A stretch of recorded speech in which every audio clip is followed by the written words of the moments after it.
forget, you can hear the full-length, longer version wherever you get your podcasts. Sorry, I've been eating coconut because I'm healthy.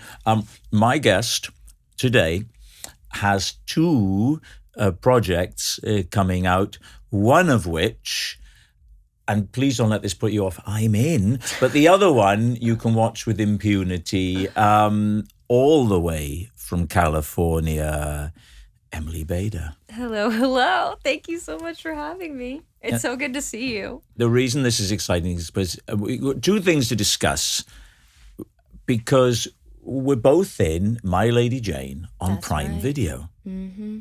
It's coming out soon. It's happening. Yeah. There's no going back. It's been a long time fermenting, hasn't it? I haven't seen you in over a year. I know. Because what did we wrap in February of 2023? Yes, that's right. Far too long. That was the worst part about finishing, is that everyone got to stay here and I had to leave. Here's the thing that is amazing. It's so if you had to, and I'm sure you have had to, tell people about this show, I say it's a historical romp with a fantasy element. My Lady Jane on Prime Video about Lady Jane Grey. What would you add to that? I would say it's sort of romantasy is like the word that romantasy. It doesn't fit in a box of genre. It's sort of genre bending, and it's sort of a bending of history, telling the story of one of history's more tragic figures, but giving her a chance to create a better future for herself, I guess is what I would say. To say it's reimagined is an understatement. It is. It's crazily reimagined. And when I met you, so Emily plays Lady Jane Grey. I play her mother. Yeah. And when I met you, you spoke in this perfect English accent. Thank you. Thank God. No, really, really. And which you would keep up in between takes. Yeah. If I see you in the makeup truck in the morning, English. Some months in, you then one day spoke in this voice. And it was just deeply confusing. Absolutely. I know, because I really, in the beginning, was like, I need to stay in this every day so that it's not something I have to think about. Yeah. Because that's what we were, definitely cautious of in the beginning, is we want to make sure it's not something that's going to be something you're dealing with on the day. And then being around everyone, I got so comfortable in it. I felt okay on, the rare occasion to do my normal accent. And actually, when I would call my parents and I'd drop back into my American accent, they'd be like, "You're putting it on. You sound like you're faking an American accent," because my brain didn't know how to do it. How did you go about learning the English accent? Well, I watched Pride and Prejudice about 7,000 times. I think I've truly seen that movie with my mom and my sister probably 200 times. And I just love Keira Knightley, so I kind of copied. Oh, would she be the model for your voice? She was sort of my model. Yeah. And then I worked with this amazing dialect coach who you met, Louise, who's the best person ever. And she told me also Fleabag is a really great one, because Phoebe Waller-Bridge has a really classic kind of accent. So it's not bad. I just get to watch a lot of TV. You grew up in California, which was a massive shock to me when I first heard you speak in your American accent. What kind of background? If someone says they grew up in California, I'm thinking it's like the story of the Beach Boys, and you're down by the beach every day. Do you know, I wish that was true, but no, I grew up in this small town called Temecula. It's much cooler now. When I was a kid, it was not particularly interesting, but now it's wine country. Of course, the second I left, it started to get cool. But I was really suburban and small, and I played soccer. I was the soccer kid. That was my... Because you're a bit of a tomboy. I've heard you say that about yourself. Yeah. I mean, I don't know if that's the word. I don't know, can a 27-year-old still say that as a good descriptor? No, that would be Arrested Development at 27. Yeah, right. I think so. But you were when you were younger. But I definitely was, yeah. I thought I was going to be a professional soccer player. Really? Yeah. It was my favorite thing ever. And see, again, it's all to do with preconceptions, because when we first met, you're constantly wearing... And here's what I say about you.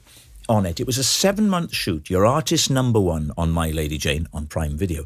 And I'm good. And you were basically on that more or less every day. Yeah, almost. I think I had 3 days off. On a 7-month shoot. Now, there will be people going, oh, get over yourself. Acting is not... No. You were coming in at the crack of dawn and getting put into these dresses. Corsets. And when we would go on corsets, and when we would go and sit down between takes, I would go like this. And I'd be like... And you would be sat there, wouldn't you? Yeah. You just had to do it. With my dress that would just like poof out and then your little legs are like dangling underneath. It's very silly looking. Well, that's very challenging, isn't it? I definitely got used to it. In the beginning, I was like... I remember the first day of shooting, they put it on. And just because I wasn't used to it, I thought I was going to pass out. It was that because tight. It was also summer. Yeah. And it was hot. Mm-hmm. And I'm used to wearing like baggy clothes. And we were doing this scene in the tavern, which is in episode 1. And I was like, I'm getting that upper lip sweat happening. Oh no. Where I'm starting to, it's still sparkly in the air. Oh no. But by the end it was like, you get trained. I mean, they're waist trainers. They train you. And also, you don't want to, like, drink too much water because it gets very difficult to, like, go to the restroom. Yeah. So you're kind of just, like, fasting in this. But, honestly, all excuses aside, to wear something that pretty, I would do it. Spectacular costumes. Yeah. I mean the whole production... when we were shooting out at what is my family's castle in it, somewhere in the Cotswolds, for that scene where you come with your mum, played beautifully by Anna Chancellor, with the moat. Remember there? Oh my gosh, that was the coolest location, I think. Well, when we were there, I remember coming out from the trailer to the set, and there were cranes, and there's this and there's that. And that was when it struck me, this is quite a big production. This is kind of a global thing on Did Prime you know Video. that's the day we had that conversation? Oh, did we? We were shooting at this castle and we were breaking for lunch or something. And I said, well, it's not just like England, Rob. It's everywhere. And you were sort of like, what? Is that right? Yeah, because I was like, it's Prime. It's everywhere. It's America. It's global. That hadn't occurred to me. That hadn't occurred to me. Yeah, and you like realized it in that moment. Yeah. And you were like, oh, what? That's funny because, I've told that story to people, and my memory of it, which slightly saves my face a little bit, is that I saw the scale, but it was you and I were talking. We were having a conversation, and it was actually like really great because I think it was like, you just never had quite had it click before that this is going to be everywhere. It's an acting job, yes, lovely, nice part, there we are, yeah, this is all like, good. Oh no, this is going to be everywhere because, as you said, like that day, like, you're like, most of the projects you've done have been, English. They're British stuff, and sometimes they'll... this will be in Japan, Yeah, well, I've already done press for it for India and all sorts of different places. That's so cool. Let's talk about who else is in it. Yes. You tell us who else is in it. So, Anna Chancellor plays my mother. She's so good. She is so beyond brilliant. She is. I just love what she does. Every day on set, learning from that amazing person. And it's funny because she always plays these very strong, kind of sometimes cold characters, but she could not be more opposite of that. Like, she really acted almost as like a parental figure for me on this because I am here alone. We have Dominic Cooper. Well, now he's a one-off. No. He is a one-off. Who plays Lord Seymour. Bit of a villain. Yes. And Cato Flynn. The character is a bit of a villain. Not Dom. No. Sorry. Let's go take that back. Should we take a break? No. If anything, he's a hero. He's so funny. Now, you talk about your costume and the difficulties. What do you remember about Dom and his costumes while we were shooting? So Dom doesn't like to necessarily be in his costumes. So he would... It mildly. So in between... He's so funny. In between every scene, and I'm not talking like a break. I'm talking like cut. Yeah. Sweatpants come on. Yeah. And different shoes. Yeah, what's that for? I don't know. Because we're wearing sort of doublet and hose, right? And they'd go over his other pants. Yeah. And once I'm in it, I think, well, okay, I would maybe put my trainers on because those slipper things are horrible on your feet. But Dom, as you say, cut, and it would come off. And he'd have put a hoodie on, or he'd have sweatpants over the other pants. Maybe he was really cold. I don't know. And then he'd get on his bike. He had this like electric bike, and he would just bike around. I don't remember that. Yeah, when we were on... Oh, you know why? Because you mostly shot in studio. Yeah. But in the beginning, when we were on location, we shot at this place called Bader College, which was the exterior of the castle. Right. And he had this like electric mini bike and would just go biking across the land. People be like, "Where's Dom?" He is a one-off. Like, He is "I an don't know." eccentric guy. So anyway, it's terrific. It comes out. It drops on June the 27th, and I can't wait to see it. We as we record this, which is earlier in June, we're about to start doing press for it and all that kind of stuff. So it's all very exciting. Even more exciting for you, because you also have Fresh Kills. I do, yeah. Tell us about that. So Fresh Kills is a really indie project that I'm really proud of. It's a film that takes place in the Mafia genre in like late 80s Staten Island, New York. I did a Staten Island accent, which is actually more difficult than the British one. What is a Staten Island? I would have no idea what that is. It's like New York, but slightly different. Staten Island, like, just imagine you have like your nails and like you go to like you go get like the eggplant parm and you just like this kind of it's attitude. And notoriously it's where a lot of the kind of involved mobster people kind of went there. What in does the 80s. involved in crime, organized crime. As opposed to those mobsters who weren't involved in crime? What do you mean? You know, I think involved means a criminal, and I'm not sure why we say that. That might be an American thing. You say like they're involved. You see that guy over there? I think he's involved. He's involved. Yeah, that guy, Tony, he's involved. You think that guy's involved? Oh, I think he's involved. Nah, I don't think that guy's involved. Richard's not involved. He's not involved, but he'd like to be involved. He'd like to be involved. But we don't want him. I'm doing generic American. You know, there's been New York, but you're close. You're not bad. That was pretty good. Not bad. Do you want me to say it was excellent? Yeah. Well, give me another one. Oh, this guy is involved. Yeah, that was great. What about like a young Al Pacino? Oh, he's involved in a whole scene. Well, see, that's excellent. That's A+. Thank you. I always forget you do such great impressions. How did I forget that? You spent 7 months with me and you forget that? Well, I always talk about you reciting fake Scottish prose and poetry, but then... Oh, that's right. Yeah. We used to do that. We were shooting on location, and Rob would just spout out, like, truly 5-minute long Scottish poetry that wasn't real. I forgot about that. We were sitting there listening, like, getting misty-eyed, Or like, thinking wow. I'd memorized this poem. It sounded so real. And you even said, like, oh, it's this famous Scottish poet. You put on the accent. And he was like, that's fully improvised. When first the glen on autumn's morn rose like deer in sun, and then the memory of you, my love, rises with someone who never again will walk the earth whene'er the clouds do fall. 'Tis then and only then, my love, that my heart it shall call. Yeah, stuff like that, yeah. How does your brain work? Like, if we like looked at your brain, what would it look like? It works fine for this. It works perfect, but it wouldn't be great. It wouldn't be great for other stuff. He would just do that for many different poems, by the way. Can you imagine how annoying that would be after a while? I think initially it's, that's good. Well, it was good, and then you're like, it was fake. And I was like, am I that gullible, or was that brilliant? Fresh Kills, back to Fresh Kills now. Come on, we don't want to hog it with My Lady Jane on Prime Video. Drops on June the 27th. June 27th, right. So where did you shoot Fresh Kills? Staten Island. You started there on location. Which is an interesting place to shoot. It was really cold. We were there in like February, right before we came here. So the Staten Island ferry, that's the one that takes you out and you can see the Statue of Liberty. And there's no subway. It's the only unconnected by like the train system island. Right. And we shot there for, 3 weeks. Yeah. It was incredibly indie. It was like a feat to get it done. And I just seen you had a mega review, didn't you, for it? It's getting really great reviews. Wow, yeah. it's And a nice feeling. It was so nice because the film is basically it's from the perspective of the daughters of this sort of Tony Soprano kind of like mob dad. And it's really like the inner workings of a family. And I play this character, Rose, who's really struggling with the sort of acceptance and silence that is just that life. And is basically trying to find a way to survive and find more for herself. Basically find a voice in a world that tells you to shut up. You've been working pretty consistently, haven't you?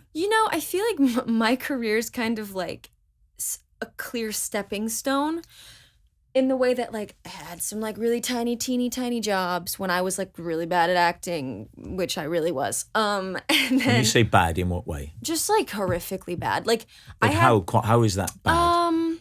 When I first came to LA, I had no idea what I was doing. I didn't grow up in a town that had, like, a lot of theater. I didn't take classes. I just had this, like, blind optimism that an 18-year-old How has. far is where you were? What is it called? Temecula. It was 2 Temecula hours. does sound like an illness. That's what they say here, tuberculosis. Yeah. Yeah, okay, so it's obvious me. I'm too good for that. We'll cut that out. Or maybe leave it in to show humanity. Yeah. Temecula. Temecula. How far is Temecula from Los Angeles? 2 hours, but I'd never been For to God's LA. sake. You'd never been to LA? Because I didn't grow up with, like, any sort of Hollywood connection. So my parents were, why would we go there? Really? Why would we go to LA? What did your parents do? They're both small business owners. Yeah, we talked about They both this. owned, my mom owns a gymnastics company, and then isn't that crazy? And I Yeah. was terrible at gymnastics. How tragic. And my dad owns, he's like a sales for machinery. I still don't fully understand it. It's one of those. So there's nothing show busy. There's nothing arty. Do you have siblings? Yeah, I have a sister. She's a lawyer. Wow. So you are the black sheep. And when I was about 16, I was like, I want to go to LA and I want to be an actor. And Where did that come from? I'm a huge movie freak. Right. I mean, that's how we bonded. We'd go to Blockbuster, rest in peace, Blockbuster. And that's how we spent time together. Like You and your friends? Me and my family. Oh, right, okay. Yeah, we were introduced to film. I mean, I saw everything when I was little. Yeah. And I remember I was always obsessed with animation, and there's this movie called Spirited Away by Miyazaki, and I would, like, drive my parents crazy. I'd print the scripts, which is a lot of ink. Yes, it is. And I wouldn't be sit happy there with that. And I would watch the movies in my little, like, room, and I would, like, read the lines back because I wanted to, like, be in that world. And then you get older and you realize, oh, that's actually a job. You can do that. Yeah. But my parents were very set on that I had to be 18, which Right. I totally understand, especially as people who didn't know what the world was like. I think it can be a bit daunting to send your kid away into that. Hugely. What would they have liked you? Did they have any ideas on what they thought? Because you've got your sister who's the lawyer. No, I have the most supportive parents in that way. Right. They were like, you know what they told me? They said, if you're going to do this, don't have a backup plan. Wow. They said, no backup plan. Wow. And then we'd meet with friends, and parents you always have the parents that are like, oh, you're going to be an actor. Wow. What's your backup plan? And my parents would be like, she doesn't have one. And that's probably why it's going to work out. And I actually stand by that. I think that if it's easy for you to do something else, you're not going to do it because it's really hard. Wow. Yeah, so they love it. Oh my God, they have the best Your time. parents are coming out of this very well. Mm-hmm. So you get to 18, you do all the exams at school and everything. Yep. How'd you do in them? I was good, okay? I was. My sister was really smart. So there was a lot of, like, not parental pressure, but I Yeah. wanted to be able to stand up with that because she was, like, the genius kid. Yeah. I did good. I took all the IB classes, and I worked really hard in high school for college. And then I did this silly thing of trying to get into all the theater programs when I didn't know what I was doing, and I got rejected from everywhere. Got rejected from Oh, everywhere. And they all came in, like, the same day. I remember getting, like, just rejection. But it all works out because, I ended up going to this great school where I didn't have to do the audition. Was that in Los Angeles? In LA. That was sort of my, like... So you say to your mum and dad, okay, I'm heading off. I'm going to study in Los Angeles. That's right. And you're 18. I'm 18. Okay. And I got a degree in theater. Yeah. And started, auditioning there. It's so competitive. I mean, Yeah. London's competitive, right? But when you go to Los Angeles, London looks like a village by comparison. It's a smaller world. Oh, yes. So how do you get any traction? How do you get any movement in that landscape? Do you know, it's really hard to even get in rooms. Yeah, of course. I mean, yeah. even now, like, there's still some very, very difficult rooms to get into especially with COVID. Like, my agents always say I'm a COVID baby because I didn't get to make all those connections. I did everything on tape. Yeah. But I think the key was just to fail quickly, as fast as you can, and learn as much as you can so that even if you're in the room and they're uninterested in you, you're still giving them a good enough performance that they can't help but like think about it. Because you have to fight against those sort of connections that are stacked against you. A lot of people, you know, they either grow up in the business or they've been there since they were younger and they've met all these people. So you sort of have to force your way in a little bit and just like pray. And what are your parents thinking at this stage? They're thinking, yeah, this is great. Emily's doing the right thing. Yeah, I think so. Yeah. I had done like some horror movies. I did like this Paranormal Activity movie, and they're like, man, I'd love you to do something where you don't have to get like beaten up on all the time and like sobbing and like covered in like blood. Have they seen Lady Jane yet? They have. Yeah, because you kick some ass in that. Am I Oh, my is dad that a spoiler? I hope not. Oh no, Jane's a badass. Yeah, she's fierce. Yes. Which is something that I love. I've always wanted to do that because, like I said, like I grew up from more of an athletic background. My dad's dream for me has always been to be a superhero. He's always like, "Do you have superpowers yet?" I'm like, "No, not yet." So does this one have superpowers? I'm like, "No, not yet." But I was like, I get to ride a horse. Yeah. And I get to learn how to use a sword. Remember that night shoot? Riding the horse. That was. Oh my remember that? gosh! In Dover. Yeah. That was probably which one? There was one day that was really cool. It was the first day in Dover when I got. No, this wasn't the first day. This was something like one of the last days. That was very demanding. You're riding. Yeah. She was riding a white horse on a cobbled surface at some speed. Like down a hill. And down a hill. I With forgot fire. that. Yes. It was really cool. It was one of those kind of pinch me moments. And it was funny because the entire crew was at the bottom of the hill because they're shooting. That's right. And they told me, you know, don't go too fast because the horse is going to want to run. And also, you don't want to kill everyone that's at the bottom of the hill. Yeah. And as I was coming in, I kind of forgot. And I was just like, this horse wants to go. Let's go. And then I see the fear on everyone's faces as I kind of like slam us to a halt. I can remember that because in that shot, I'm at the top of the hill with Henry, and you and ride going, past go! us, and I'm going, yeah, and then you ride past us, and you would head down, and that shot is in the trailer. That could be a spoiler. This is no, but okay, they can tell us afterwards. We can take it, but the shot of you on the white horse is in the trailer. It is, yes, and we see you going along. Now, could you ride horses already? No, but I did say I could. So you did that and you previously couldn't ride? No, I got the best training ever. So when I was auditioning for this and we got to the end, they had made it pretty clear that like an American wasn't really in the cards. Just because there's a difficulty there and it wasn't expected. So I was like, oh man, I got to do everything right to make this work. And then we get an email and they're like, can she ride horses? And I remember I was with my parents and they're like, just say yes. And I was like, yep, I think I said, and I quote, I grew up around horses, which isn't a lie. My neighbor had horses growing up. Was that the response? Can she ride horses? I grew up. That's a politician's response, isn't it? I grew up around horses. It's not a lie. No, it's not. But you know, I knew that I knew I could learn. So what's next? We're talking about all these things now that especially with Lady Jane, we finished a little while ago. What is next for you?